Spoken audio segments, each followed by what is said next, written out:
Hello, in this video I will talk to you about what I remember when I got my CDL A license. Uh, I ended up turning it in because, well, let me read my thing.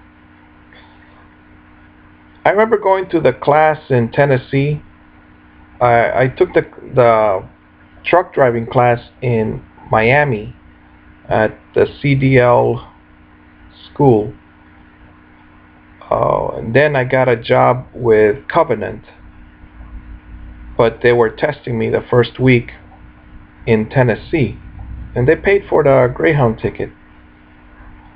Alright, so then once I got to the hotel in Tennessee, there may have been about 200 uh, other truck drivers. Some were old, some were young. The state trooper was yelling, just like my mother used to do when I was a kid. And in front of all these 200 classmates, the state trooper said, "Yes, I can pull you over and make you do a 45-minute inspection, even when it's cold outside."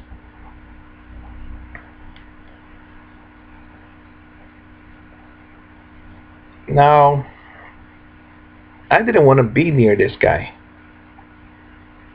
And he was a skinny state trooper. He was an older man. Now he's not that old. He's 40 to 50. I would say that's what he was. I'm 41, so now it's not that old. But I really didn't like him at all. Why did I become a truck driver for that moment, right? It was because I wanted to have two women. And that's why I went to school for the CDL license. There was a relative. He said to me, "Daniel, you hate driving. Why are you becoming a truck driver?" And then Daniel said it was just for the money. But let me tell you, folks, that's not a good reason. For the money, it isn't. Another guy that I questioned him, it was a truck driver though. He was driving the Coca-Cola or the Pepsi truck. I asked him why he became a truck driver, and he said, "Oh, as a kid," and his eyes lit up. He was happy. "As a kid, I always wanted big trucks, and I loved the sounds that they made." I was like, wow, okay, so that guy enjoys his job. All right. "Daniel, oh yeah, this is what I said to him. You like the sounds of the truck?" And I couldn't stand the sounds of the truck. The noise. All right, so what happened? At this time, my daughter was just born. She may have been 2 months old. No, maybe 6 months.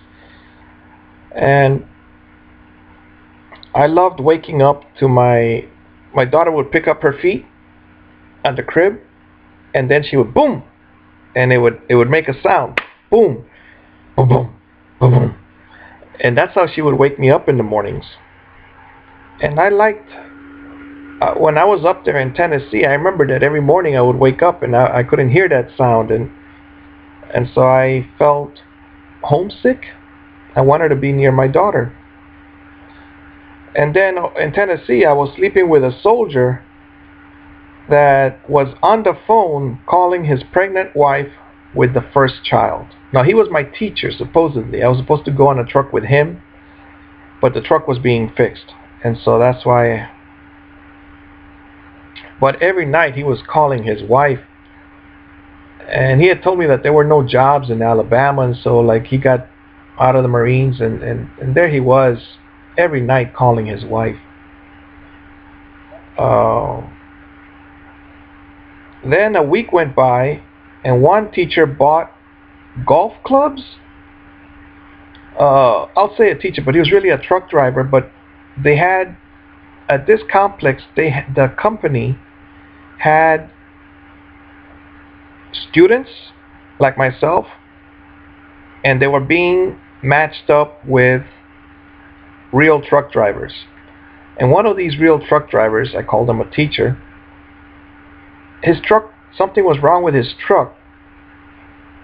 And so he went to town and he came back with a pair of golf clubs. I mean, with I don't know a pair, with a bunch of golf clubs.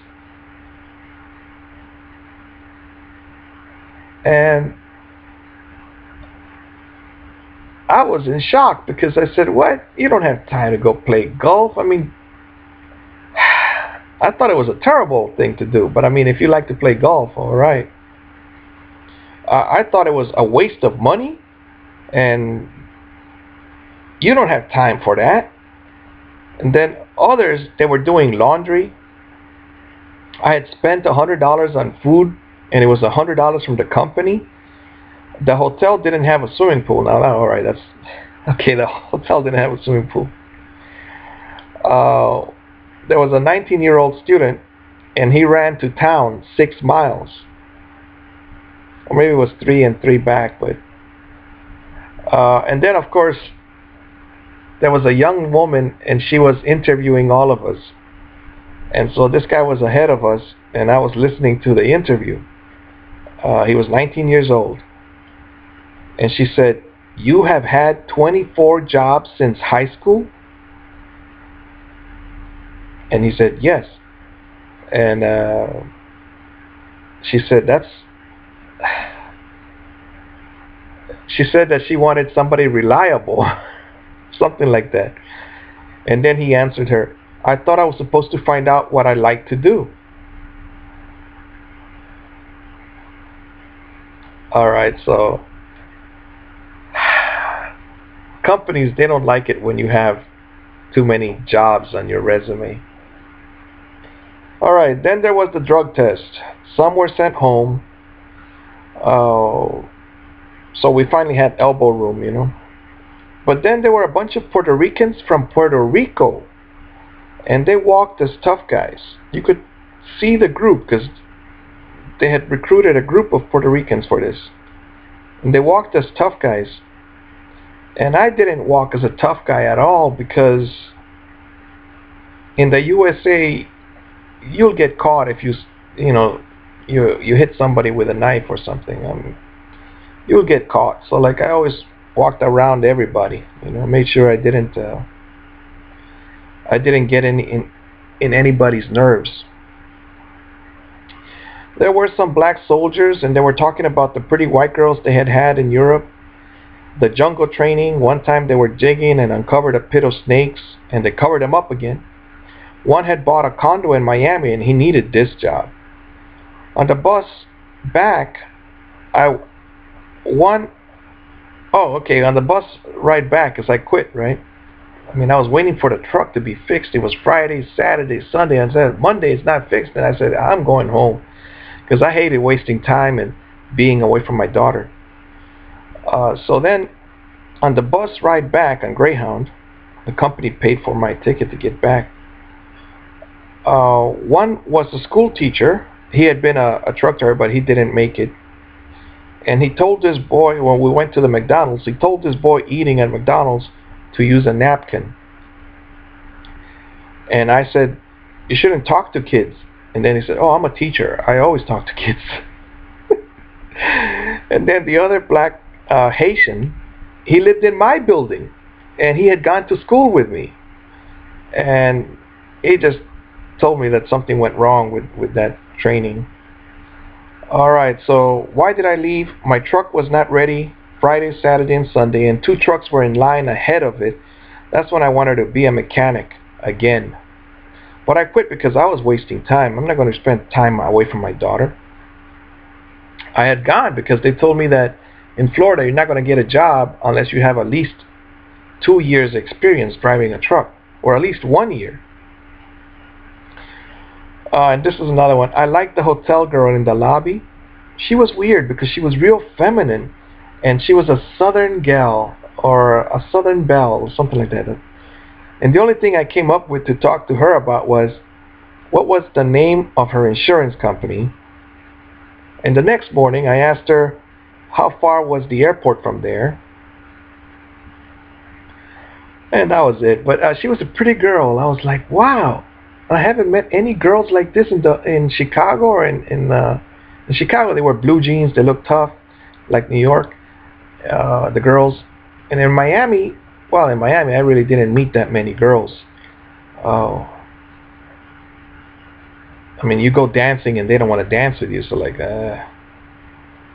all right, now I did make friends with a Spanish woman, the mother of the kid eating at the McDonald's, but she lived far away from me, and her sister and mother were weird and rich. Her sister had a new car, and the house was with neighbors that had Mercedes cars. I gave her a ride home. Um, so one girlfriend left me. Oh, okay, the ending. In conclusion, when I wanted to have two women to be a truck driver, I did have like four girlfriends, but they all like left me. Well, not this one. So one girlfriend left me. I returned to the spouse with my daughter and to work again as a security guard. I had to do it. And I kept quiet. There's a lot of abuse in the security guard thing. You know, they don't pay you and things like that. The best advice for you is to live alone, to keep your job, develop your skills like electrician, carpenter, and plumber or mechanic. You need to have these skills. Otherwise, you're going to suffer in life. You're going to have to put up with people. Your mother, your relatives, your spouse, if you live with her. You know, she'll move your tools. She won't let you put pictures of your brothers from Honduras up on her living room. She'll call the cops on you. I mean, I called the cops on her too, but they never took her. You know, she was throwing my things outside. Now, when I destroy things, it's not illegal to kick a door, but the police Baker Act you for stuff like that. So unless you behave like Gandhi or Mr. Rogers from Mr. Rogers' Neighborhood, if you're like a very innocent guy,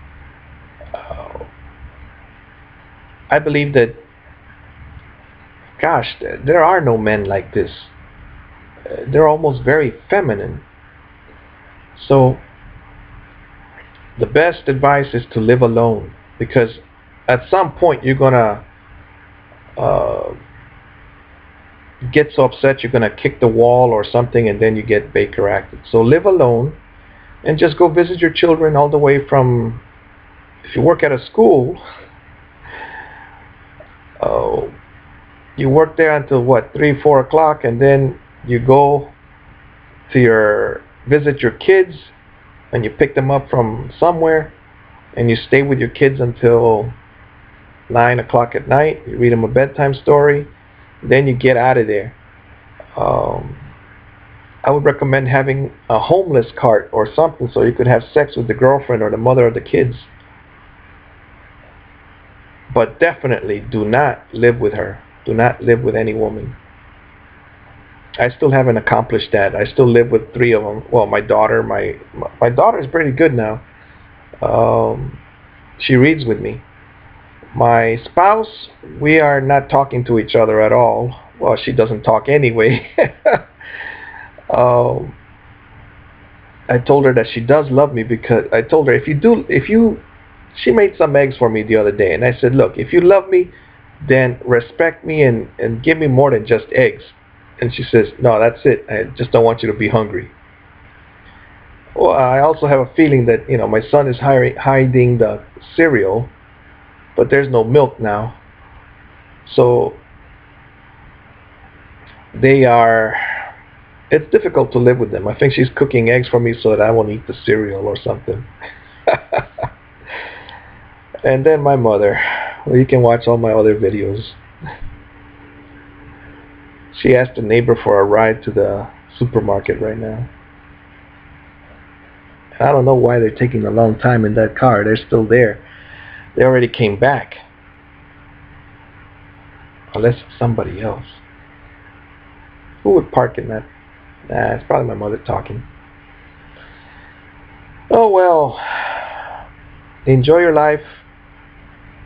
If your dream is to be a truck driver, go for it.